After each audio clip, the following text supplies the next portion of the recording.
بسم اللہ الرحمن الرحیم۔ السلام علیکم ناظرین، جمیلہ کا گھر ایک خوبصورت باغ کے درمیان تھا۔ اطراف میں رنگ برنگے پھولوں کی کیاریاں لگی تھیں۔ ان کے علاوہ اس میں آم، امرود، کیلے، چیکو اور ناریل وغیرہ کے درخت بھی تھے۔ جمیلہ بڑی اچھی لڑکی تھی۔ صبح سویرے اٹھتی، نماز اور قرآن پڑھتی اور پھر باغ کی سیر کو نکل جاتی۔ گھر آ کر اپنی امی کا ہاتھ بٹاتی اور پھر اسکول چلی جاتی۔ اس کی استانیہ اس سے بہت خوش رہتی تھی کیونکہ وہ ماں باپ کی طرح ان کا کہنا بھی مانتی تھی اور خوب جی لگا کر پڑھتی تھی۔ جمیلہ کے کمرے میں کتابوں اور کھلونوں کی الماریاں خوب سجی ہوتی تھیں۔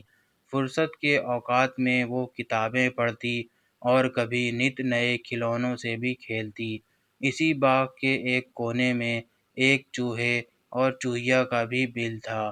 ان کے بہت سے بچے تھے، ننھے ننھے چمکدار آنکھوں اور کھال والے۔ یہ بچے دن بھر اپنے بل میں کھیلتے رہتے۔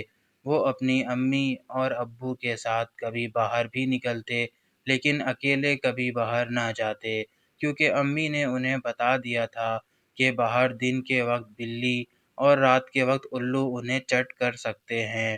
ان بچوں میں سے ایک بہت شریر تھا۔ نظر بچتے ہی وہ بل سے باہر نکل جاتا اور پھر امی کی ڈانٹ سن کر واپس آتا۔ ایک شام موسم بہت سہانا تھا۔ چوہے کے بچے امی ابو کے ساتھ باغ کی کیاریوں میں خوب کھیلے اور جب اندھیرا پھیلنے لگا تو سب اپنے بل میں لوٹ آئے۔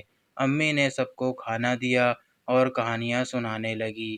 شریر ننھا چوہا ابھی اور سیر کرنے کی سوچ رہا تھا۔ آخر موقع پاتے ہی وہ باہر نکل گیا۔ اس وقت رات ہو چکی تھی۔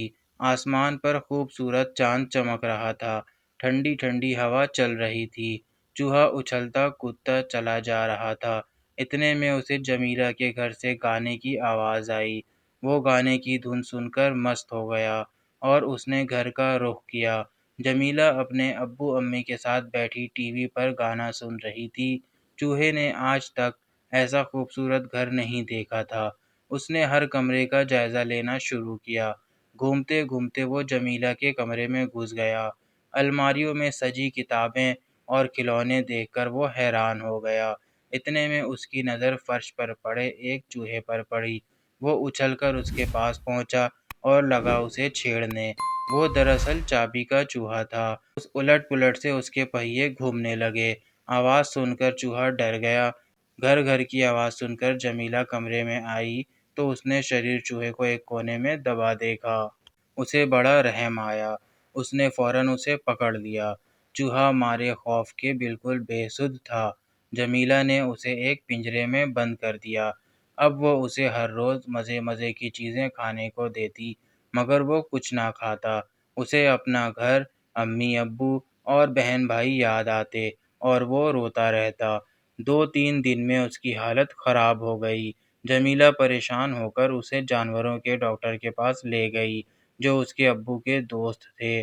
انہوں نے اسے دیکھا بھالا اور بولے، جمیلہ بیٹا، یہ جنگی چوہا ہے، پنجرے میں خوش نہیں رہ سکتا۔ پھر بچہ بھی تو ہے، اسے اپنا گھر یاد آتا ہوگا، تم اسے آزاد کر دو۔ جمیلہ نے بڑے دکھ کے ساتھ چوہے کو باغ میں آزاد کر دیا۔ چوہا سر پر پاؤں رکھ کر بھاگا اور اپنے بل میں جا گھسا۔ اس کی امی ابو اور بہن بھائی اس کی یاد میں روتے بیٹھے تھے۔ اسے دیکھ کر سب کھل اٹھے۔ وہ سمجھ رہے تھے بلی یا الو نے اسے چٹ کر لیا ہوگا۔ شریر چوہا اپنی امی سے خوب لپٹ لپٹ کر رویا اور اس نے وعدہ کیا کہ آئندہ وہ اپنے ماں باپ کا کہا مانے گا۔ دوستوں، اگر آپ کو یہ ویڈیو پسند آئی ہے تو لائک اور سبسکرائب ضرور کیجیے۔